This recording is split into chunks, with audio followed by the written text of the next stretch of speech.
చాలామంది స్టోరీని సగం సగం విని వెళ్ళిపోతూ ఉన్నారు. ఇంత కష్టపడి దీన్ని రాయాలి, కష్టపడి వాయిస్ ఓవర్ ఇవ్వాలి, కష్టపడి ఇంత వీడియో రెడీ చేస్తే స్కిప్ చేసి చూస్తున్నారు. పైగా కష్టం అర్థం చేసుకోకుండా కామెంట్ ఎలా అంటే అలా పెడుతున్నారు. పైగా నేను ఎవరి స్టోరీస్ కాపీ చేయడం లేదు. కేవలం నిన్న ఒక స్టోరీ మాత్రమే పొరపాటు జరిగింది. అలాగే నేను దానికి పోస్ట్లో పెట్టాను. వెంటనే డిలీట్ చేస్తున్నాను అని. అందుకే డిలీట్ చేయడానికి కొద్దిగా టైం పడుతుంది. రేపు ఎల్లుండి లోపల డిలీట్ చేస్తాను. ఇక ఇది ఐ లవ్ యూ బావా అడుగుతూనే ఉన్నారు. ప్లీజ్ వచ్చిన వెంటనే చూడడానికి ట్రై చేయండి. అలాగే కథ మొత్తం వినండి ఎలా ఉందో. ఇక వెళ్ళిపోదాం స్టోరీలోకి. Welcome to our channel. నేను మీ అవని. మనం కథలోకి వెళ్ళిపోయే ముందు మన ఛానల్ని తప్పకుండా సబ్స్క్రైబ్ చేసుకోండి. అలాగే లైక్ చేయండి, తప్పకుండా షేర్ చేయండి. కథ ఎలా ఉందో వినేసి వెళ్ళిపోకుండా ఒక మంచి కామెంట్ ఇవ్వండి. ఈ కథను ఇప్పుడెందుకు అప్లోడ్ చేస్తున్నాను అంటే ఈ కథను చాలామంది అడుగుతూ ఉన్నారు. పైగా ఈ కథ ముగింపు భాగం దగ్గరలోనే వచ్చేస్తుంది. అందుకోసం అని చెప్పే అప్లోడ్ చేసేస్తున్నా. వరుసగా 4 ఎపిసోడ్స్గా అప్లోడ్ అవుతాయి వెంటనే. ఐ లవ్ యూ బావా పార్ట్ 83. స్వేచ్ఛ అక్కడి నుంచి మెల్లగా జారుకుంది. ఆమె అమ్మయ్య తప్పించుకున్నాను, లేదంటే నన్నందరూ కలిసి ఫుట్బాల్ ఆడుకునేవాళ్ళు అని తనలో తానే వాక్కుంటూ అక్కడ నుంచి పైకి ఆమె గదికి వెళ్ళింది. కానీ ఉన్నట్టుండి ఆమె గదికి ఇంకో 10 అడుగులు వేస్తే ఆమె గది అనగా ఒక రూమ్ నుంచి ఎవరో ఆమెను అమాంతం నడుం పట్టుకొని లోపలికి లాగేశారు. ఒక్క క్షణం ఊహించని ఆ చర్య. మన పాప బిత్తరపోయింది. అలా టక్కున లోపలికి లాగేసరికి భయంతో అరవబోయింది. ఆమె అలా అరుస్తుందని ముందే గ్రహించిన లోపలికి లాగిన వ్యక్తి ఆమె నోటిపై చెయ్యి వేసి అరిచావంటే తోలు తీస్తాను అని ఆమెకు చెవిలో చెప్పి ఒక చేత్తో డోర్ని లాక్ చేశాడు. ఆమె భయంతో గట్టిగా కళ్ళు మూసుకొని ఉంది. కాస్త మెల్లగా కళ్ళు తెరిచి అది ఒక కన్ను మాత్రమే తెరిచి చూసింది. ఎదుటగా అతడు టవల్ కట్టుకొని ఫ్రెష్ అయ్యాడనుకుంటా. నీటి బిందువులతో అసలే మన బాబుగారు పిచ్చ హ్యాండ్సమ్గా కనిపిస్తూ ఉంటే గుటకలు మింగుతూ తెరిచిన ఒక కన్నును కూడా గట్టిగా మూసేస్తూ తడబడుతున్న గొంతుతో అదురుతున్న గుండె చప్పుడుతో మీరు నా దగ్గర ఎందుకింత ఫ్రీ షో చేస్తున్నారు, వెళ్ళి బట్టలు వేసుకోండి అని అంది.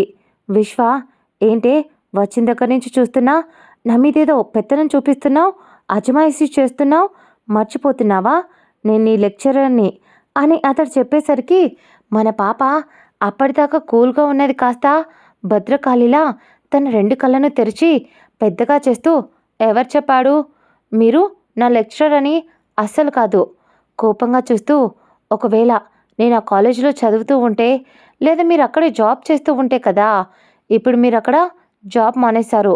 ఒకవేళ మీకు ఇంకా ఏదైనా ప్రాబ్లంగా ఉంటే నేను కాలేజీ కూడా మానేస్తాను. అప్పుడు మీరు నాకు ఎలా అవుతారు లెక్చరర్? పైగా ఇప్పుడు మన మధ్య ఒక రిలేషన్ ఉంది అని ఆమె అనేసరికి అతడు తడబడుతూ రిలేషనా, ఏ రిలేషన్ అన్నాడు. ఆమె టక్కున లేచి నిల్చొని అతడి మీదికి వస్తూ ఉంటే విశ్వ అంతసేపు ధైర్యంగా ఉన్నవాడు కాస్త కొంచెం కోపంగా ఒసే దయ్యం ఏం చేస్తున్నావే అన్నాడు.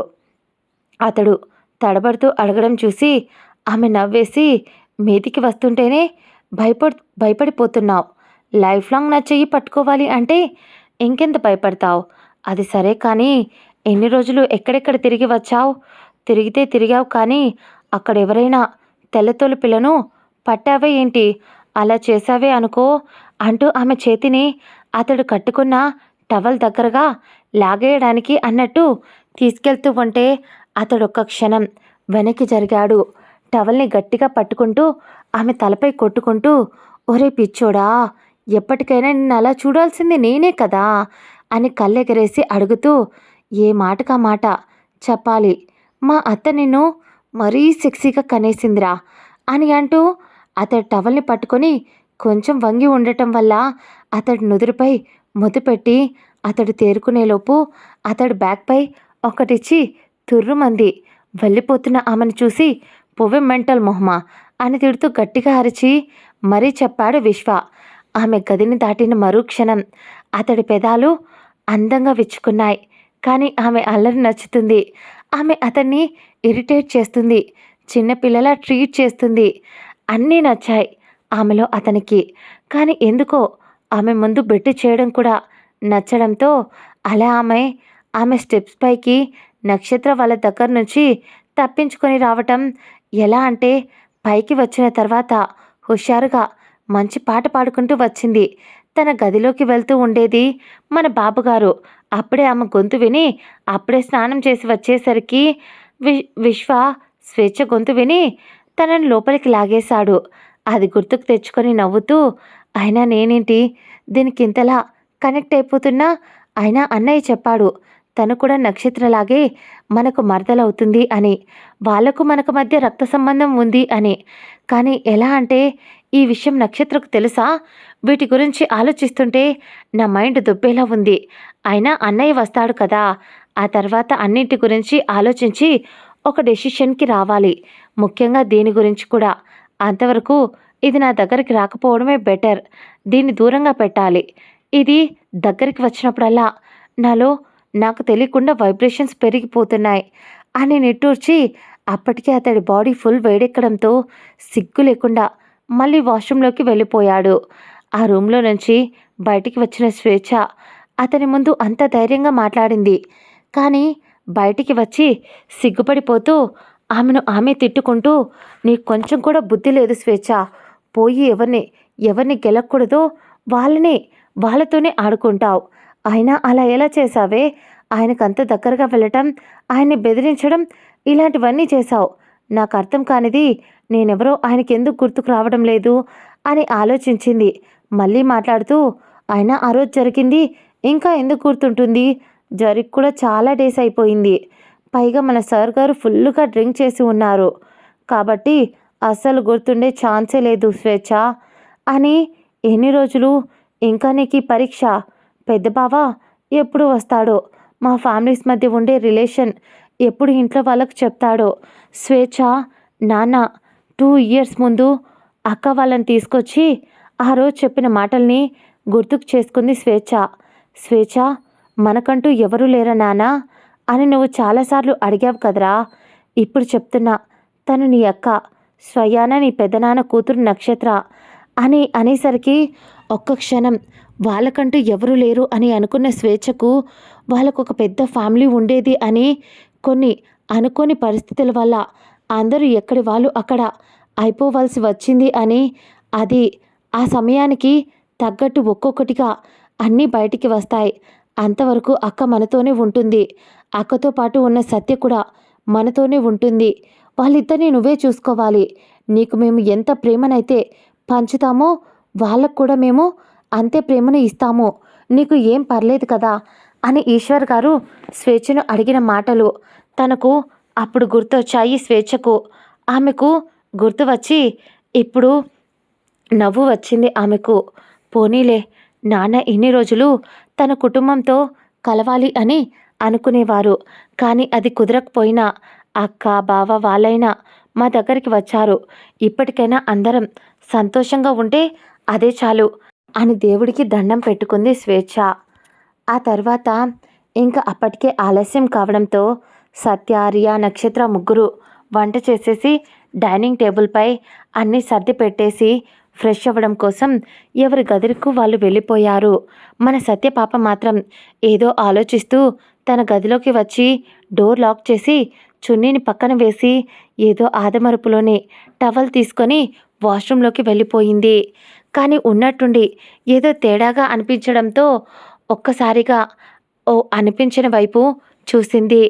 ఆమెకు అక్కడ బాసిపీఠం వేసుకొని ఆమెను సూటిగా చూస్తున్నాడు.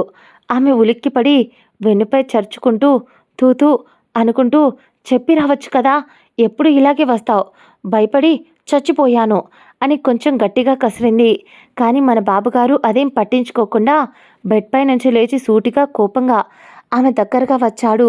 ఆమె ఏంటి వీడు ఇలా మీదికి వస్తున్నాడు అని మనసులో భయపడుతూ తన కళ్ళను గట్టిగా మూసేసింది.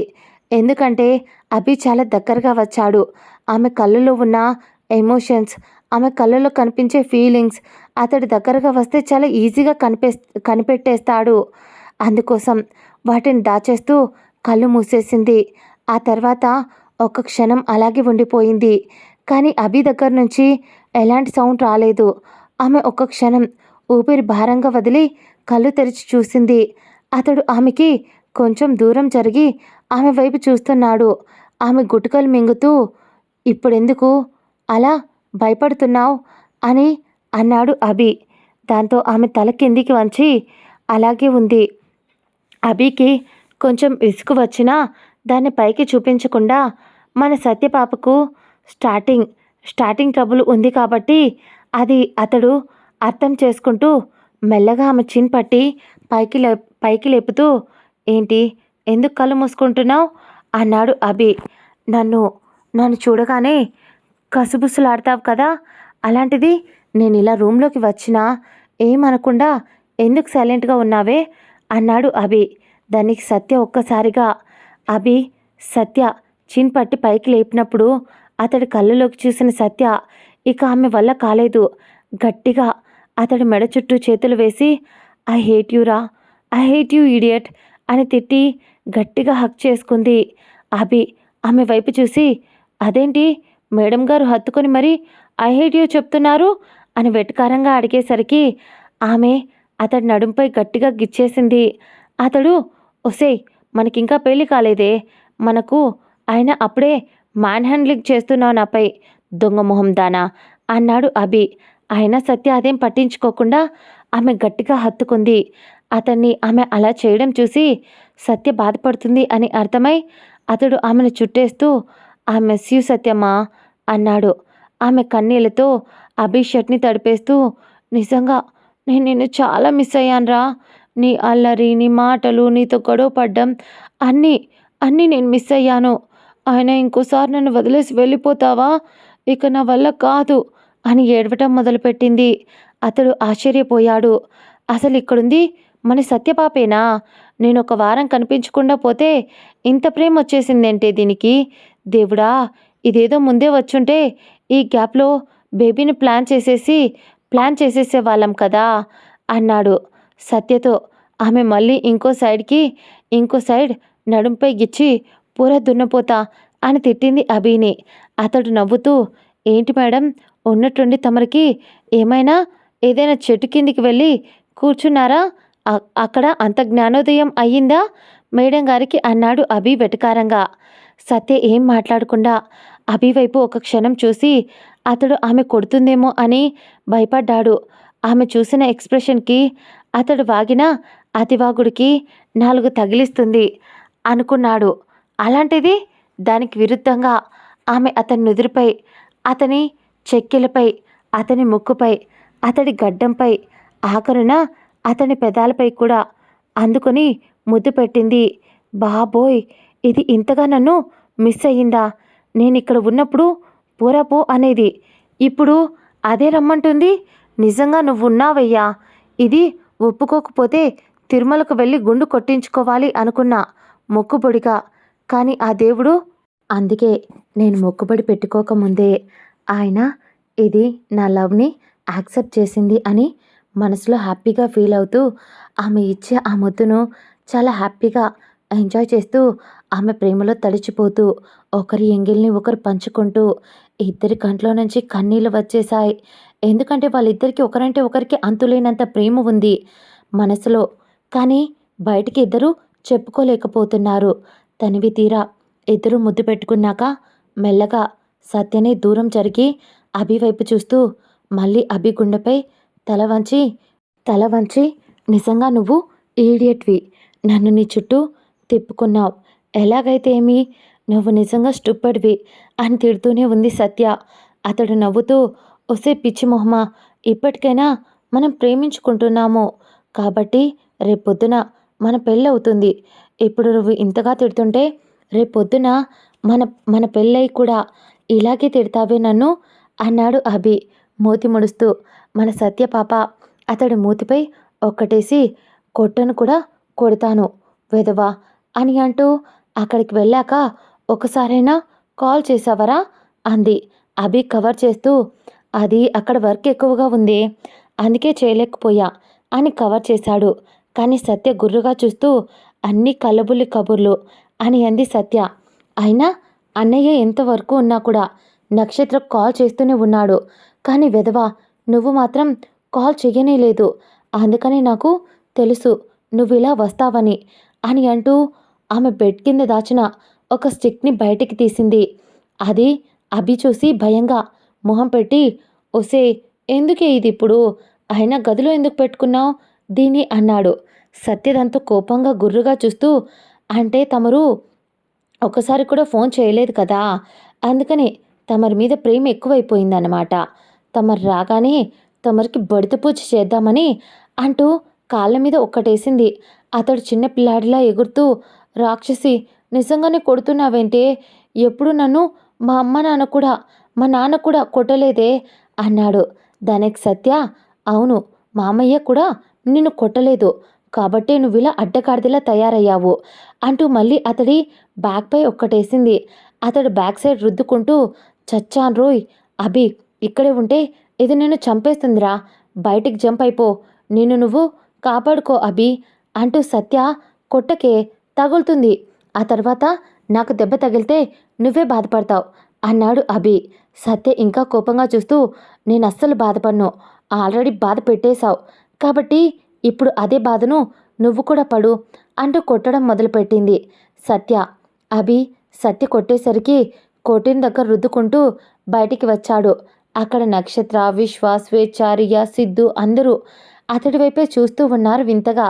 ఒక్క క్షణం అక్కడ అందరూ ఉండేసరికి కొంచెం ఎంబారసింగ్గా ఫీల్ అవుతూ అనిపించింది. మీరేంటి ఇక్కడ అన్నాడు కొంచెం ఇబ్బందిగా. వాళ్ళు అందరూ అతడి వైపు సూటిగా చూస్తున్నారు. అది కోపం కాదు, అలాగని నవ్వు కాదు, ఏ ఎక్స్ప్రెషన్ లేదు, సైలెంట్గా ఉన్నారు. అభికి పిచ్చి లేచింది. ఎహే, ఏదో ఒకటి మాట్లాడి చావండి, అవతల అది కొట్టిన దెబ్బలు చుర్రుమంటున్నాయి అన్నాడు. అందరూ పక్కన నవ్వేశారు. అప్పుడే విశ్వ ముందుకు వచ్చి, పర్లేదు అభి, అప్పుడే మా చెల్లి నిన్ను బాగా కంట్రోల్లో పెడుతుంది అన్నాడు విశ్వ. దానికి అభి విశ్వ వైపు చూసి, దీనికి మీ అన్న పొగరే అంటుకుంది, అందుకే అది అంత రెచ్చిపోతుంది అని వాగేసరికి ఉన్న అందరూ ఈసారి ఉన్నట్టుండి వాళ్ళ చేతుల్లో కూడా తన్నులు పడ్డాయి అభికి. కొద్దిసేపటి తర్వాత అభి డైనింగ్ టేబుల్ దగ్గర కూర్చొని ఉంటే అందరూ అతని వైపు గుర్రుగా చూశారు. ఆ తర్వాత అభి ఉడుక్కుంటూ ఉక్రోషంగా వాళ్ళ వైపు చూస్తూ, ఏంటి అందరూ అలా చూస్తున్నారు? సరే మీ అన్నను ఏమీ అనను, నా మీదికి అందరూ వచ్చి ఇలా పసిపిల్లాడని కూడా అనుకోకుండా చూడకుండా కొట్టారు కదా, ఉండండి విక్రమ్ వచ్చిన తర్వాత అందరికీ నన్ను కొట్టినందుకు పనిష్మెంట్ ఇప్పిస్తా అని మూతి బిగిస్తూ చెప్పాడు అభి. కానీ అక్కడున్న వాళ్ళందరూ ఒక్కసారిగా పక్కన నవ్వేశారు. అభి చిన్న పిల్లాడిలా కంప్లైంట్ ఇస్తాను అంటూ ఉంటే అలా నవ్వులతో వాళ్ళ అల్లరితో సమయం ఎలా గడిచిపోయిందో తెలీదు. ఆ రోజు ఎప్పటిలానే ఎవరి పనుల్లో వాళ్ళు ఉండగా అప్పుడే ఈశ్వర్ గారు మరియు ఆయన భార్య ఇంట్లోకి వస్తూ కనిపించారు. అప్పుడే పొద్దున్నే కావటం వల్ల విశ్వ కూర్చొని పేపర్ చదువుతూ ఉన్నాడు. ఆ తర్వాత స్వేచ్ఛ కావాల్సిందే అతన్ని ఇరిటేట్ చేయడం కోసం అతడు పొద్దున్నే న్యూస్ పేపర్ చదువుతున్నాడు. దాంతో అప్పటినుంచి కావాల్సిందే అక్కడ కూర్చొని, విశ్వ సార్ అంటూ, మీరు నాకు బావ కదా అంటూ కావాల్సిందే గారాలు పోతూ అతన్ని విసిగిస్తూ, ఎలాగో నా చదువు ఈసారి ఎగ్జామ్స్కి కంప్లీట్ అయిపోతుంది, ఆ ఎగ్జామ్స్లో మీరు మీ ఫ్రెండ్తో మాట్లాడి ప్రస్తుతానికైతే జాబ్ మానేశారు కాబట్టి అనుకోండి, కానీ ఎగ్జామ్స్కి వచ్చి నాకు హెల్ప్ చేయొచ్చు కదా అని కావాల్సిందే విశ్వని ఇరిటేట్ చేయడం మొదలుపెట్టింది.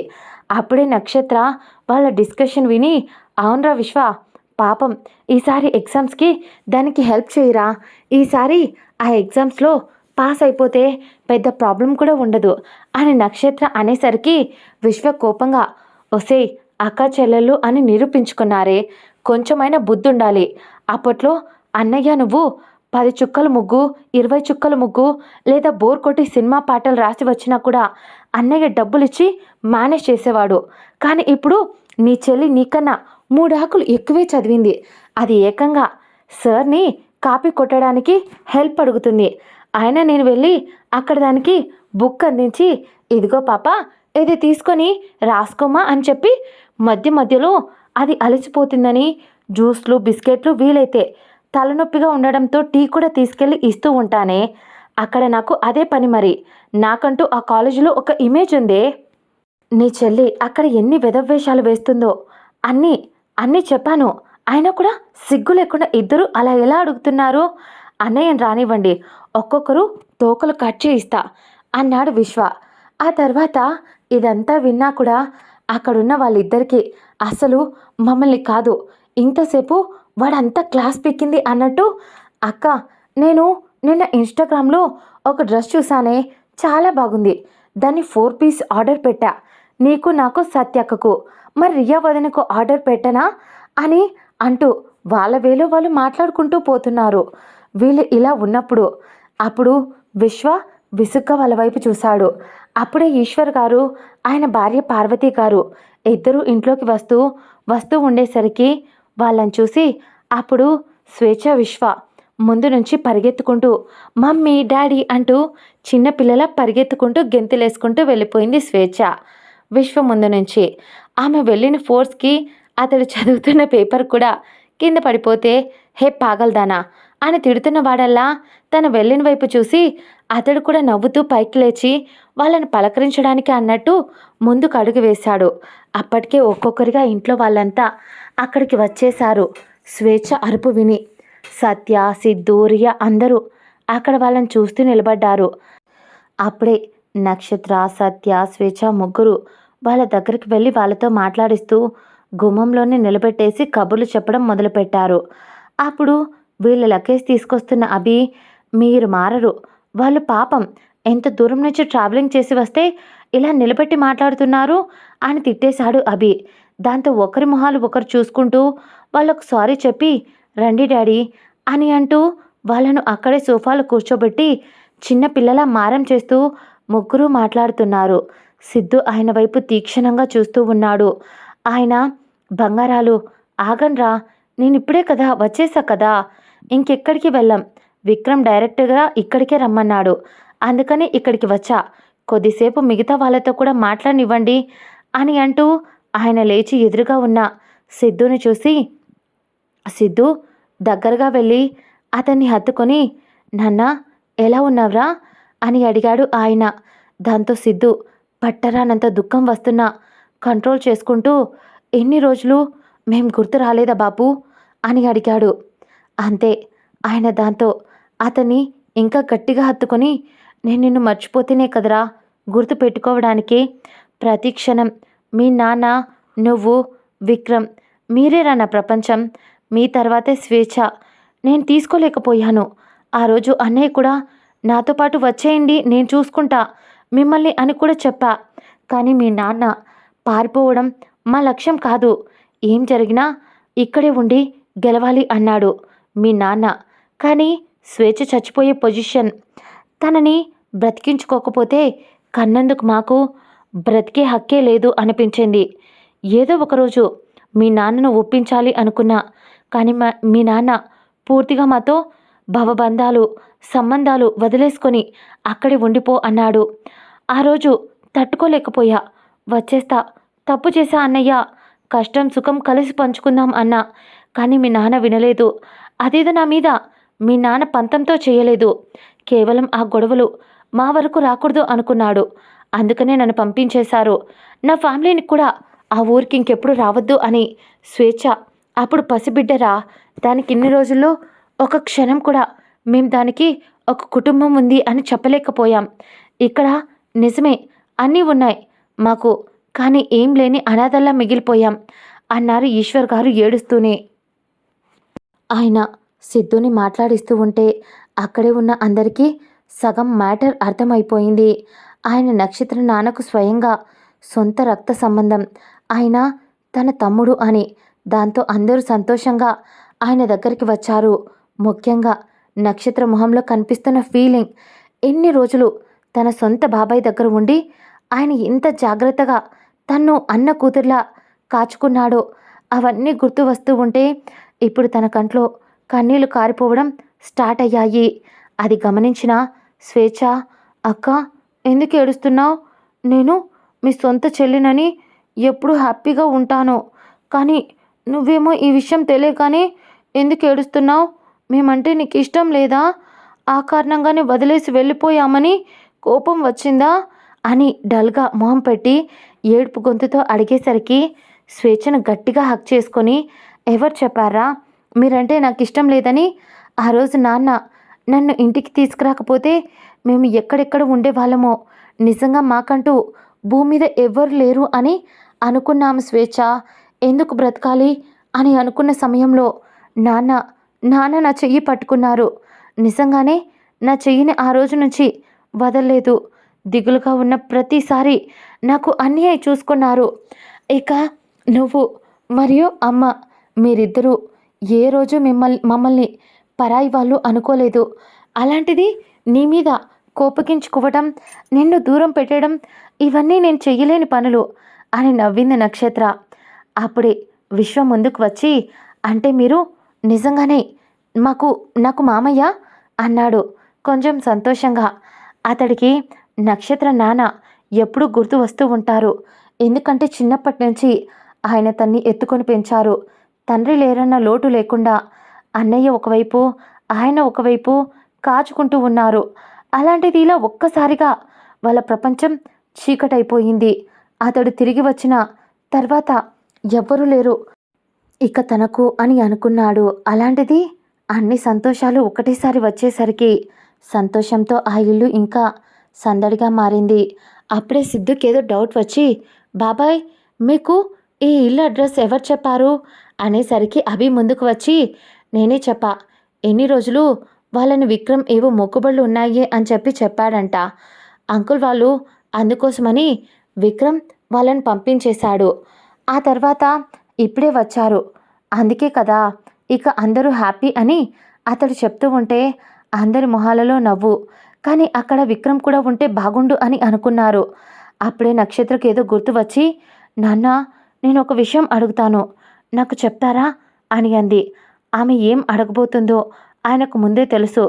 దాంతో నీ అనుమానం ఏంటో నాకు తెలుసురా.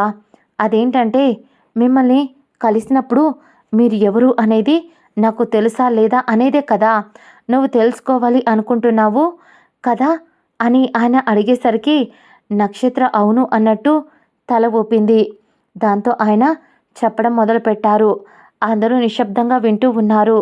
ఆ రోజు నేను ఒక పని మీద వచ్చాను కదా ఆ ఊరికి. అప్పుడు నేను మిమ్మల్ని మొదటిసారి అక్కడ కలిసినప్పుడు నువ్వు పిచ్చిదానిలా రోడ్డుపై అసలు నీ బ్రతికెందుకు అని ఒక విరక్తిలో నువ్వు లారీ కింద వెళ్ళి పడబోయావు. కానీ అప్పుడు నేను నిన్ను కాపాడుకున్నాను. ఆ రోజు నేను నిన్ను మొదటిసారి ఎక్కడో చూసిన ఫీలింగ్ ఎంతైనా రక్త సంబంధం కదరా. ఇట్టే మనసు లాగేస్తుంది, అలాగే కనిపెట్టేసింది. దాంతో నీ వైపు అలా చూస్తూ ఉండిపోయాను. జాలేసింది, బాధేసింది. కానీ ఎందుకో తెలీదు అప్పుడు నేను మీకు హెల్ప్ చేయాలి అనుకున్నా. మీరిద్దరూ ఆడపిల్లలు, ఒకరు సహాయం తీసుకుని ఒకరిని నమ్మే పొజిషన్లో లేరు అనిపించింది. అందుకే అప్పుడు మాత్రం సైలెంట్గా వెళ్ళిపోయా. ఒకవేళ పిలవాలి అనుకున్నా మీరు నన్ను నమ్మే పొజిషన్లో లేరు కాబట్టి పిలిచినా కూడా తప్పుగా అనుకునేవాళ్ళు. అందుకోసమనే వెళ్ళిపోయా. కానీ కొద్ది రోజుల తర్వాత నువ్వు సత్య ఇద్దరూ ఈ సిటీకి వచ్చారు. ఆ రోజు మార్నింగ్ నేను పార్క్లో వాకింగ్కి వెళ్ళాను. నాకు ఎవరో వచ్చి సడన్గా ఫోన్ ఇచ్చారు. నాకు ఒక్క క్షణం మైండ్ అసలు ఎవరు అని మైండ్ పనిచేయలేదు. ఎంతైనా ఒకప్పుడు పోలీస్నే కదరా, కాబట్టి అనుమానంగా మొదట నమ్మకపోయినా ఆ తర్వాత ఫోన్ మాట్లాడాను. అందులో విక్రమ్ నన్ను మామయ్య అని పిలిచాడు. ఆ పిలుపు ఎలా మర్చిపోతాను? చిన్నప్పుడు నాకు నా అన్నయ్యకు వాడే ప్రపంచం. చాలా తెలివైనవాడు. ఇట్టే గుర్తుపట్టేశా వాడి గొంతుని. కన్నా అని పిలిచా. కానీ అటువైపు వాడు నాకు మీ హెల్ప్ కావాలి మామయ్య, చేస్తారా అన్నాడు. ఏం ఆలోచించలేదు. ఏం కావాలి నాన్న అని అడిగా. పలానా గుడిలో నా అమ్ము ఉంది, మరియు నా చెల్లి సత్య ఇద్దరూ ఉన్నారు. నేను తిరిగి వచ్చేంతవరకు వాళ్ళ బాధ్యత మీకు అప్పగిస్తున్నా. వాళ్ళని చూసుకోగలరా అన్నాడు. నాకు కోపం వచ్చింది. ఎందుకంటే నా బిడ్డల్ని నేను చూసుకోవడానికి వాడు నన్ను పర్మిషన్ అడుగుతున్నాడు. ఇప్పుడే వెళ్తున్నా నాన్న, కానీ కలిసినప్పుడు నిన్ను ఖచ్చితంగా కొడతానురా అన్నాను. అందుకే మీరు గమనించారో లేదో, ఆ రోజు మిమ్మల్ని తీసుకురావడానికి నేను వచ్చినప్పుడు నేను జాగింగ్ డ్రెస్లోనే ఉన్నా. మీరు బాధలో దిగుల్లో ఉండి అవన్నీ గమనించే స్టేజ్లో లేరు. ఆ రోజు తర్వాత విక్రమ్ నాకు 1-2 సార్లు ఫోన్ చేసి నీ గురించి కనుక్కుంటూ ఉన్నాడు. కానీ ఏం జరిగింది అని మీరు అప్పుడప్పుడు మీకు బాధ వచ్చిన ప్రతిసారి నిజం చెప్తుంటే బాధేసింది. అక్కడుండి ఉంటే ఒకవేళ కొంతమంది ప్రాణాలైనా కాపాడగలిగేవాడినేమో అని అనిపించింది అని ఆయన బాధపడుతూ, ఆ తర్వాత ఈ మధ్యకాలంలో ఒక నెల రోజుల ముందు విక్రమ్ నన్ను వచ్చి కలిశాడు. నేను ఇక దూరంగా ఉండే అవసరం లేదు. నా కుటుంబాన్ని నేను మళ్ళీ ఒక దగ్గర చేర్చుకోవాలి అని అనుకుంటున్నా. కానీ ఇప్పుడు నాకు ఎవరు లేరు. మాకు తోడుగా మీరుంటారా? మాకు అమ్మా నాన్నగా అని అడిగాడు. ఆ తర్వాతే ప్రతి ఒక్క క్షణం దాదాపు ఈ నెల రోజులు మీకు నీడలా మిమ్మల్ని చూస్తూ రోజు మీ వెనకే ఆఫీస్కి వచ్చేవాడు. నిజం చెప్పాలంటే విక్రమ్కి చాలా దెబ్బలు తగిలాయి. ఒకవేళ అతడు చచ్చిపోతే, ఒకవేళ అతడు కనిపించకపోతే నువ్వేదైనా అయిపోతావేమో అనే ఆలోచన వచ్చింది. దాంతో తట్టుకోలేకపోయాడు. అందుకనే అతనిపై అసహ్యం రావాలి. అందుకనే ఆ రోజు నీతో అలా మాట్లాడాడు. కానీ వాడి ప్రేమ చాలా గొప్పదిరా. అసహ్యం పెంచుకున్న నిన్ను కూడా కరిగించేసింది వాడి ప్రేమ అన్నారు ఈశ్వర్ గారు. కానీ నక్షత్ర ఏడుస్తూ అలాగే నేలపై కూలబడి నిజంగా చాలా అనుభవించాడు. చిన్నప్పటి నుంచి నా బావ చాలా కష్టాలను చూశాడు. మా బాధ్యతలను చూసుకున్నాడు. వాడి ఇష్టాలను దూరం చేసుకున్నాడు. చిన్నప్పటి నుంచి ముద్దులా కష్టపడ్డాడు.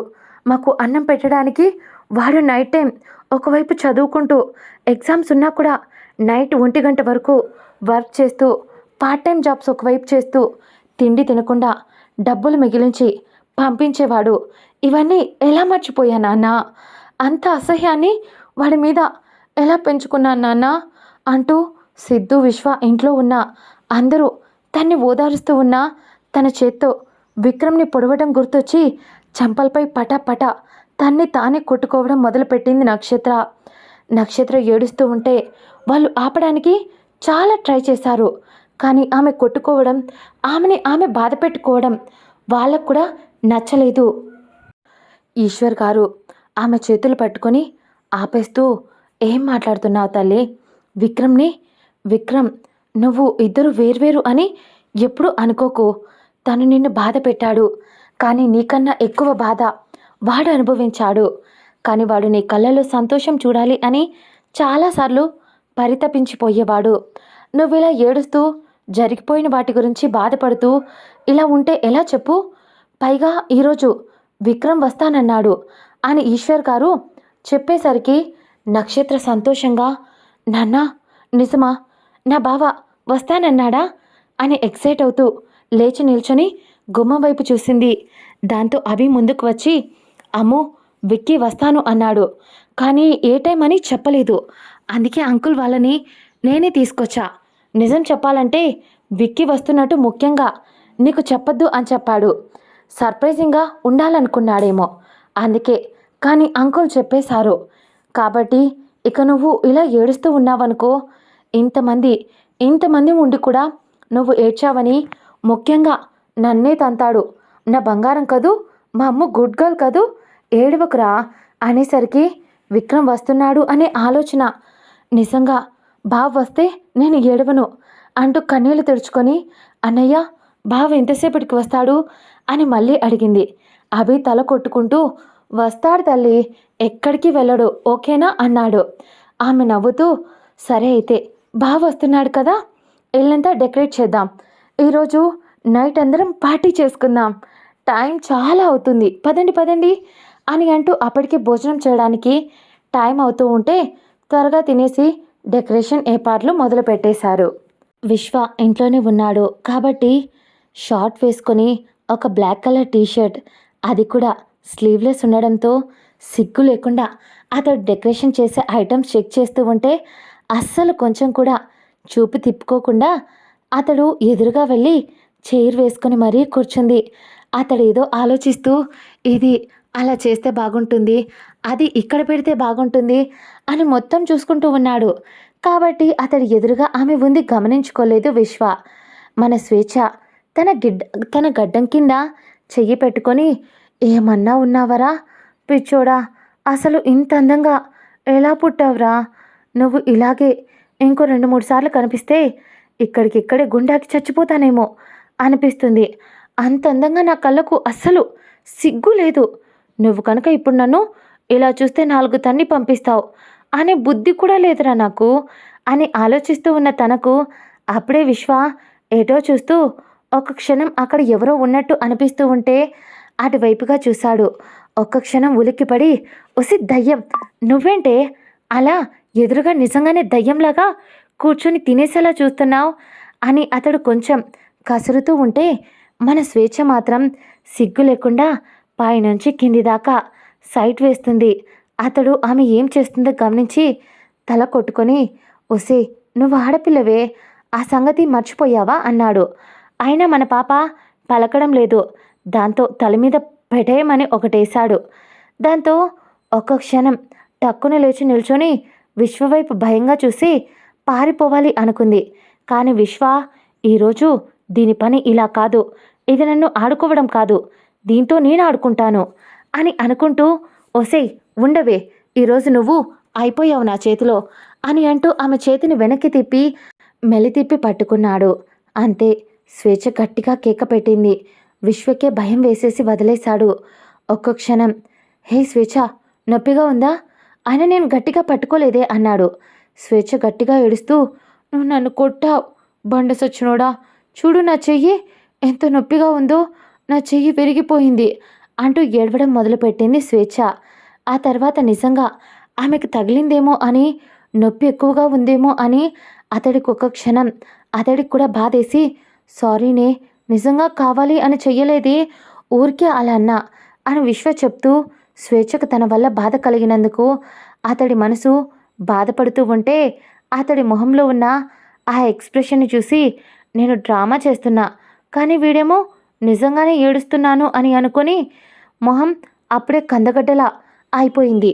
ఒకవేళ కొంచెం ఎక్కువ చేశానా, నాకు నొప్పి లేకపోయినా పాపం ఏడిపిద్దామని ఇలా చేశా, కానీ అది ఎక్కువైనట్టుంది అని, సరే ఇప్పుడు ఏం చేద్దాం అని ఆలోచిస్తున్నా అదే సమయంలో అక్కడికి అభి వచ్చి, ఏం చేయొద్దు, కొద్దిసేపు నోరు మూసుకొని సైలెంట్గా ఇంట్లో పనులు చేయండి అన్నాడు అభి. ఆమె మనసులో అనుకుంది, అభికి ఎలా అర్థమయ్యింది అని అనుకుంటూ అతడి వైపు చూసింది. దాంతో అభి ఆమె వైపు చూసి, అంటే అంటే హాఫ్ బ్రెయిన్ మనుషులు మాట్లాడుకునేది అందరికీ బయటికి వినిపిస్తాయంట అన్నాడు అభి స్వేచ్ఛను ఏడిపిస్తూ. స్వేచ్ఛ కోపంగా, నువ్వు నాకు అన్నయ్యవి, నా వైపు సపోర్ట్గా ఉండకుండా నువ్వు విశ్వగారి వైపు సపోర్ట్ చేస్తూ చాలాసార్లు మాట్లాడావు, కాబట్టి గుర్తుపెట్టుకో, నువ్వు చేసే అన్నింటికీ విక్రమ్ బావ వచ్చిన తర్వాత నువ్వు రీపే చెయ్యాలి, చేసేలా చేయకపోతే చూడు అని మొండిగా ఆమె చెప్పేసరికి అభి నవ్వుతూ స్వేచ్ఛ చెవి దగ్గరికి వచ్చి, సరే నువ్వు వెళ్ళి మీ విక్రమ్ బావ రాగానే నా గురించి చెప్పేయి, నేను విశ్వ ఇద్దరం కలిసి బీచ్కి వెళ్ళాలి అనుకుంటున్నాం, అది అర్ధరాత్రి 12 గంటలకు వెళ్ళి అలా తిరిగేసి వచ్చేస్తాం అనేసరికి ఆమె టెన్షన్ పడిపోతూ కుక్కపిల్లలా మొహం పెట్టి అంతదాకా అభి మీద విరుచుకుపడింది. కాస్త నవ్వుతూ మొహం పెట్టి, అన్నయ్య అని ప్రేమగా పిలిచింది. అభి కన్నింగా నవ్వుతూ, ఏంటి నాకు తెలియదు అనుకున్నావా అన్నాడు. మన స్వేచ్ఛ పాప తింగరగా నవ్వుతూ, అంటే విక్రమ్ బావ నీకు చెప్పాడా అనేసరికి, అంత లేదమ్మా, మీ బావ సాధువులాంటోడు, అన్నీ మనసులో పెట్టుకొని ఎప్పుడు ఏది బయట పెట్టాలో అప్పుడే దాన్ని బయట పెడతాడు, కాబట్టి విక్రమ్ నోట్లో నుంచి మాట బయటికి రాదు అనేసరికి స్వేచ్ఛ ఆశ్చర్యంగా, మరి మరి ఎవరు చెప్పారు నీకు అని అడిగింది. దానికి అభి నవ్వుతూ, తింగరి మొహమా, ఎవరో చెప్పడం అవసరం లేదు, నీ డైరీ ఆ రోజు మిమ్మల్ని కార్లో తీసుకొచ్చి ఇంటి దగ్గర వదిలిపెట్టాను కదా, ఆ తర్వాత నేను విక్రమ్ విశ్వ ఇంట్లో లేము, అప్పుడు నేను వెళ్ళే ముందు రోజు నైట్ అని అనుకుంటా డ్రైవర్, సార్ మేడం వాళ్ళ లగేజ్లోంచి ఏదో ఒక డైరీ పడిపోయింది, అది ఎవరిదో మీరే ఇచ్చేయండి అని అంటూ ఆ రోజు ఆ బాడీగార్డ్ అభికి ఆ డైరీ ఇవ్వటం, ఆ డైరీని చూసి ఓపెన్ చేసిన అభికి అతడికి స్వేచ్ఛ అనే పేరు అందంగా అక్షరాలు రాసి ఉండేసరికి అభి నవ్వుకుంటూ, ఈ మెంటల్ దానికి డైరీ రాసే అలవాటు కూడా ఉందా అని అనుకున్నాడు అభి. స్వేచ్ఛ కోపంగా అభి హైట్గా ఉండటం వల్ల సరిపోక అక్కడే పక్కన స్టూల్ ఉండేసరికి దాని పైకి ఎక్కి అభి జుట్టును పట్టుకుని, కొంచెమైనా బుద్ధుందా, మేనర్స్ ఉందా, నీకు అలా పక్కన వాళ్ళ డైరీని చదవకూడదు అని సెన్స్ లేదా నీకు అని జుట్టును పట్టి లాగటం మొదలుపెట్టింది స్వేచ్ఛ. అభి నొప్పుతో, అబ్బా రాక్షసి, వదలవే తల్లి, నీకన్నా నక్షత్రనే నయం, ఎప్పుడు తన్నను కొట్టలేదు, విక్రమ్ దగ్గర జస్ట్ ఇరికిస్తుంది అంతే, నువ్వు మాత్రం అమ్మోరులా నన్ను కొడుతున్నావు, నిజంగా నిజంగా గ్రేట్, మీ అమ్మ నాన్న నిన్నెలా భరించారో ఎన్ని రోజులు అన్నాడు. అక్కడే ఉన్న విశ్వ మరియు సత్య, ఒసే స్వేచ్ఛ, నొప్పిగా ఉంటుంది వదిలే అంటూ ఉన్నారు. అయినా కూడా వాళ్ళు ఎంత చెప్పినా మన పాపకు బీపీ ఎక్కువై నా డైరీ చదివావు కదా, ఉండు ఈరోజు నీ గుండు కొట్టండి, అస్సలు ఊరుకోను అని అంది. అప్పుడే అభి కోపంగా మాట్లాడితే, దీనితో పని కాదు, అసలే తిక్కల్ది మెంటల్ది అనుకుంటూ, చిట్టి తల్లి, నా బంగారు చెల్లి కదూ, నా చిట్టి చెల్లి కదూ, ఇప్పుడు మనం ఇలా గొడవ పడకూడదంట, గొడవ పడుకుంటూ ఉంటే విక్రమ్ వచ్చేస్తాడు, ఆ తర్వాత టైం అయిపోతుంది, అరేంజ్మెంట్ చేసేస్తే అందరం కొద్దిసేపు కూర్చోవచ్చు కదా అని చెప్పాడు అభి. దాంతో ఏం మాట్లాడలేక అభి తన డైరీ చదివాడు అని ఆలోచన తనకు చాలా కోపం తెప్పించింది. వెంటనే అక్కడి నుంచి కోపంగా వెళ్ళిపోయింది. ఆ కోపంతో తన కంట్లో కన్నీళ్లు కూడా వచ్చాయి. విశ్వ అభి వైపు కొంచెం చురుగ్గా చూశాడు. దాంతో సత్య కూడా కొట్టేలా చూసింది అభిని, తనని ఏడిపించినందుకు. అభి, ఒసే సత్య, విశ్వ, మీరిద్దరూ నన్ను అలా చూస్తున్నారు, ఆయన తనే కొట్టింది, తనే ఏడుస్తుంది అనేసరికి విశ్వ అభి వైపు చూసి, నిజంగా అన్నయ్య నిన్ను ఎలా భరిస్తున్నాడో అభి అన్నాడు విశ్వ. ఆ మాటకు సత్య పుసుక్కున నవ్వింది. ఆ తర్వాత సత్య, విశ్వ ఇద్దరూ అభిని బాగా వేసుకున్నారు, తిట్టడం మొదలుపెట్టారు. ఎలా అంటే ఒక 1/2 అవర్ బాగా క్లాస్ పీకారు. లాస్ట్కి అతడి ఓపిక నశించిపోయి, మీకు దాన్ని ఒక మీకు దానికి ఒక దండం, నిజం చెప్పాలంటే జస్ట్ సరదాగా ఏడ్పిద్దామనుకున్నా, తను అలా సీరియస్ అవుతుందని నాకేం తెలుసు, సరే నా చెల్లిని ఎలా కూల్ చేయాలో నాకు తెలుసు, కానీ మీరు మీ వర్క్ చేయండి, నేను వెళ్ళి తనని బుజ్జగించి వస్తాను అన్నాడు. ఆ తర్వాత అభి వెళ్తుంటే సత్య, విశ్వ ఇద్దరు నవ్వుతూ గుమ్మానికి తోరణాలు కడుతూ ఉన్నారు. ఈశ్వర్ గారు మరియు ఆయన భార్య ఇద్దరు వంట పనిలో బిజీ అయిపోయారు. అప్పుడే రియా డెకరేషన్ కోసమని పూలు ప్లేట్లో పెట్టి తెస్తూ ఉంటే అది చూసిన సత్య, అక్క నీకు ఇవన్నీ అవసరమా అంటూ రియా చేతిలో ప్లేట్ తీసుకుంది సత్య. అప్పుడే డ్యూటీ నుంచి వచ్చిన సిద్ధు, అలా చెప్పవే, ఎన్నిసార్లు చెప్పినా విననే వినదు, మొండిది అంటూ లోపలికి వచ్చాడు. రియా కోపంగా, బావా, నువ్వు ఈరోజు అన్నయ్య వస్తున్నాడు అని తెలిసి కూడా నువ్వు డ్యూటీకి వెళ్ళావా, నీ మీద కోపంతోనే ఈ పనులన్నీ చేస్తున్నా అని మొండిగా మాట్లాడింది రియా. అప్పుడే సత్య ఒక నవ్వు నవ్వి, ఇంతసేపు అభి, స్వేచ్ఛ ఇంట్లో అల్లరి చేశారు, ఇప్పుడు నువ్వు కూడా వచ్చి ఆ కోతలకు తోడయ్యావు బావా, నిజంగా మా అక్క ఎలా వేగుతుందో నిన్ను అంటూ తల కొట్టుకుంది సత్య. దాంతో సిద్ధు సత్య చెవి పట్టుకొని, ఎవరు కోతి, నువ్వే పెద్ద కోతివి అని అంటూ తన తలపై మొటిక్కాయ వేశాడు. అప్పుడే రియా, బావా నా చెల్లిని కొడతావా అంటూ ముందుకు వచ్చి సిద్ధుని కొట్టబోయింది.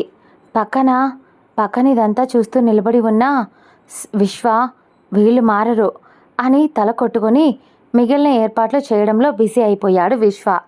ఇక్కడ మన స్వేచ్ఛ పాప దగ్గరికి వెళ్ళిన అభి, బంగారం, సారీరా, నేను ఆ డైరీ చదవలేదు బంగారం, నాకు కూడా అంతో ఇంతో కామన్ సెన్స్ ఉంది స్వేచ్ఛ, నేను మొత్తం చూడలేదురా, ప్లీజ్ నిజంగా, కాకపోతే జస్ట్ స్టార్టింగ్లో కొద్దిగా చూశాను, ఆ తర్వాత దుర్మార్గుడు నాకు చూపివ్వలేదు అనేసరికి స్వేచ్ఛ అర్థం కానట్టు మొహం పెట్టింది. అభి తల కొట్టుకొని, వాగేశానా, ఇప్పుడు దీనికి నిజం చెప్పకపోతే చంపేస్తుంది ఈ రాక్షసి, చెప్తే వాడు చంపేస్తాడు, నా నోటి దూల, ఏదో ఒకరోజు తప్పకుండా ఇరుక్కుంటా ఈ నోటిదూల వల్ల అని అనుకుంటూ అప్పటికే స్వేచ్ఛ కోపంగా చూస్తూ, నిజం చెప్పు, నా డైరీ ఇంకా ఎవరెవరు చదివారు? చెప్పకపోతే నిజంగా నేను ఏడుస్తా అనేసరికి, ఒసే తల్లి, నువ్వు అంత పని చేయకు. ఇప్పుడు నువ్వు జస్ట్ మూతి అలా పెట్టుకున్నందుకే ఇంట్లో ఉన్న అందరూ వచ్చి నాకు 4 తగిలించారు. అయినా నువ్వు ఏడిస్తే నేను కూడా చూడలేను బంగారం అనేసరికి, సరే అయితే ముందు నిజం చెప్పు అని అంది. అభి కొద్దిసేపు ఆలోచించి, సరే చెప్తాను, కానీ నేను చెప్పాను అని బయట ఎక్కడా రానివ్వకూడదు అన్నాడు. ఎహే, ముందు చెప్పు అని అంది. అభి దీనికి ఏం వచ్చినా తట్టుకోలేను అని అనుకుంటూ, అది స్వేచ్ఛ, అదేంటంటే ఆ రోజు ఆ బాడీగార్డ్ ఆ డైరీ తీసుకొచ్చి నాకైతే ఇచ్చాడు. కానీ నా పక్కనే ఆ టైంకి నా పక్కన ఇంకో పర్సన్ ఉన్నాడు. అప్పుడు ఆ డైరీ ఓపెన్ చేస్తుంటే ఆ పర్సన్ వద్దు అన్నాడు. నేనేమో ఏం పర్లేదు, డైరీ చదివితే తప్పేముంది అని ఓపెన్ చేశాను. అది సత్యది కాదు, నక్షత్రది కాదు, నీది అని నాకు అర్థమయ్యింది. దాంట్లో ఏముంటుందిలే నీ కోడి బ్రెయిన్కి అని ఓపెన్ చేశా. అందుకోసం అని చెప్పే అక్కడికి విశ్వ ఒకసారి ఒకరి డైరీ చదవడం తప్పు అని అక్కడికి చెప్పాడు విశ్వ. అయినా నేనే వినకుండా చేశాను. అందులో ఉన్న మ్యాటర్ చదివాక కొద్దిగానే చదివా జస్ట్, కానీ విశ్వ లాగేసుకున్నాడు. ఆ తర్వాత నేను ఏం జరిగిందో అని చెక్ చేయడానికి చూసా, కానీ డైరీ ఇవ్వలేదు అనేసరికి స్వేచ్ఛ కోపంగా నిప్పుల కుంపటిలా మారిన కళ్ళతో అభి వైపు చూస్తుంది. అభి భయపడుతూ ఉంటే స్వేచ్ఛ, విశ్వబావ డైరీ చదివినప్పుడు నీ పక్కన ఉన్నాడా అని ఒకే ఒక్క మాట సూటిగా అడిగింది. అభి పళ్ళు ఇక్కిలిస్తూ అవును అనడంతో, అయితే తను మొత్తం ఆ డైరీ అంతా చదివాడా అని అడిగింది.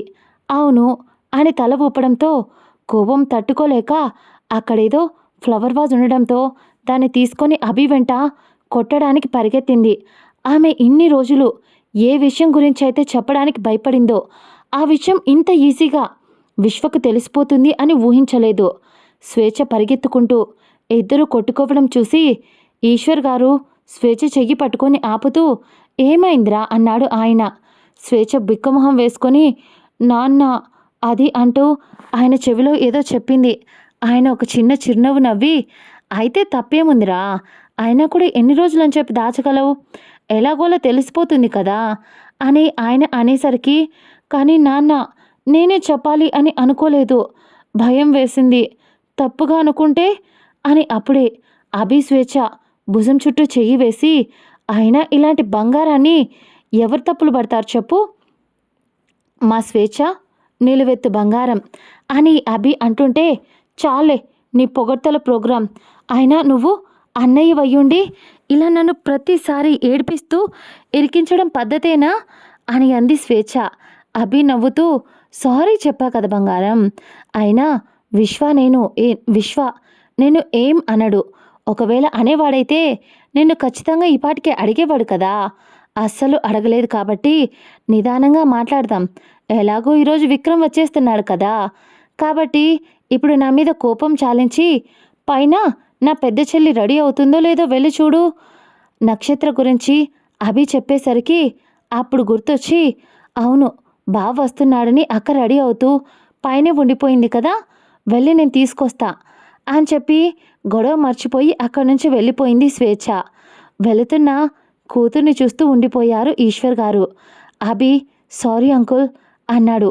ఈశ్వర్ గారు దేనికి అభి అనేసరికి, ఏం లేదు, నాకు తెలుసు మీరు స్వేచ్ఛని చాలా గారాబంగా పెంచారు అని, కానీ నేను తన్ని ఏడిపిస్తున్నాను కదా, మీకు కొంచెం కోపం వచ్చుంటుంది కదా అనేసరికి ఆయన అభి చెంపపై తట్టి, అభి నువ్వు ఆలోచించే విధానం నాకు అర్థమవుతుంది, కానీ నేను నిన్ను ఎప్పుడూ బయటవాడిలా అనుకోలేదు, నువ్వు విక్రమ్ దగ్గర పని చేస్తున్నావు అని నేను ఎప్పుడూ అనుకోలేదు, నువ్వు చాలా మంచివాడివి, ముఖ్యంగా బంధాలు బాధ్యతలు వాటి వాల్యూ తెలిసిన వాడివి, నీకన్నా మంచోడు ఎవరుంటారు చెప్పు.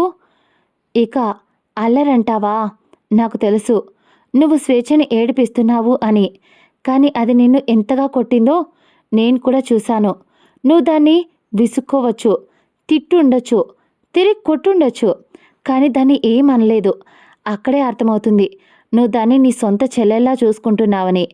ఇక ఇంకో విషయం, నువ్వు పరాయి వాడివి ఎప్పటివి అనుకోవద్దు.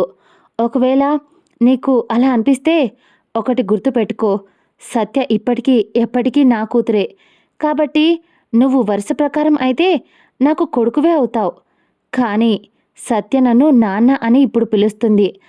అందుకే నిన్నలా పిలవమని చెప్పలేను. కాబట్టి ఇక మీ బంధాన్ని ముందుకు నడిపించండి. అలాగే ఎన్ని రోజులని ఇలాగే ఉంటారు చెప్పండి? విక్రమ్ రాగానే ఒక్కొక్కరిగా అందరి లైఫ్లో సెట్ చేయాలి అని ఆయన అభిభుజం తట్టి వెళ్ళిపోయాడు. ఇక ఇక్కడ నక్షత్ర తన గదిలో స్నానం చేసుకొని రెడీ అయ్యి ఒక మంచి మెరూన్ కలర్ శారీ, మెత్తటి కాటన్ శారీ కట్టుకొని హెయిర్ని డ్రై చేస్తూ ఉన్న సమయంలో స్వేచ్ఛ ఆ గది డోర్ తీసుకుని లోపలికి వచ్చింది.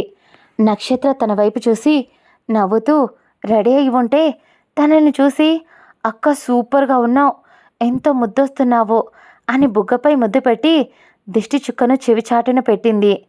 ఆ తర్వాత అలాగే చూస్తూ అక్క ఇందాక ముద్దొస్తున్నావు అన్నా కదా, విక్రమ్ బావ నేను చూస్తే నిజంగా ముద్దు పెట్టుకోవడం గ్యారెంటీ అనడంతో నక్షత్ర సిగ్గుపడుతూ పువ్వే గాడిద అని అంది.